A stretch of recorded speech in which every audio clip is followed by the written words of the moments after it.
Depending on the situation, stress and inflammation can actually be a good thing. Short bouts of stress or inflammation are our body's natural response when we get hurt to start the healing process and to fight illness. The problem comes in when we have excess or chronic stress. This can lead to chronic disease, such as diabetes, heart disease, and obesity. There are things that cause stress that we cannot control, but there's also foods that we can control, and so that we can limit our amount of excess stress.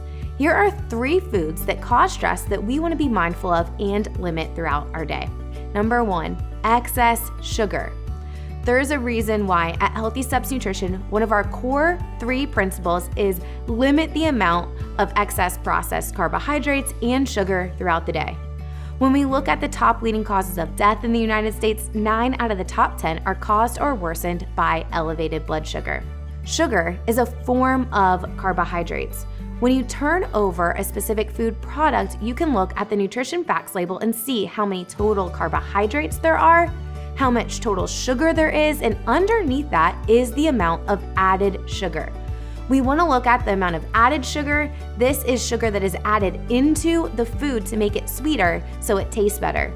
We know that foods that are high in sugar and higher in fat cause our brain to light up in specific spots that cause us to crave more and more.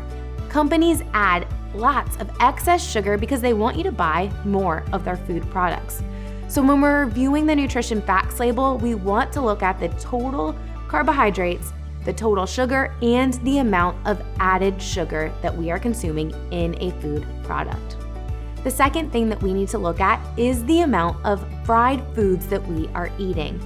Excess fried foods will cause inflammation, and it also alters the composition of our gut microbiome.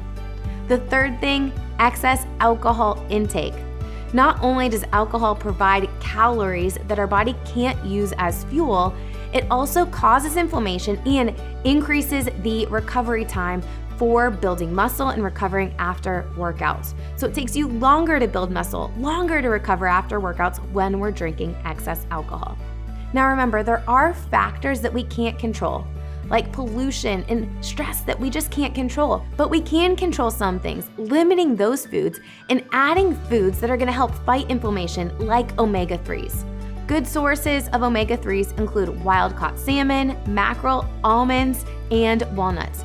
If we're not consuming wild-caught salmon or mackerel on a regular basis, I would personally recommend that you incorporate a supplement.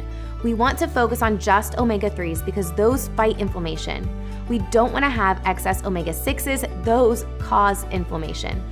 Remember these tips so that we can focus on what we can control so that we can ultimately prevent and reverse chronic disease.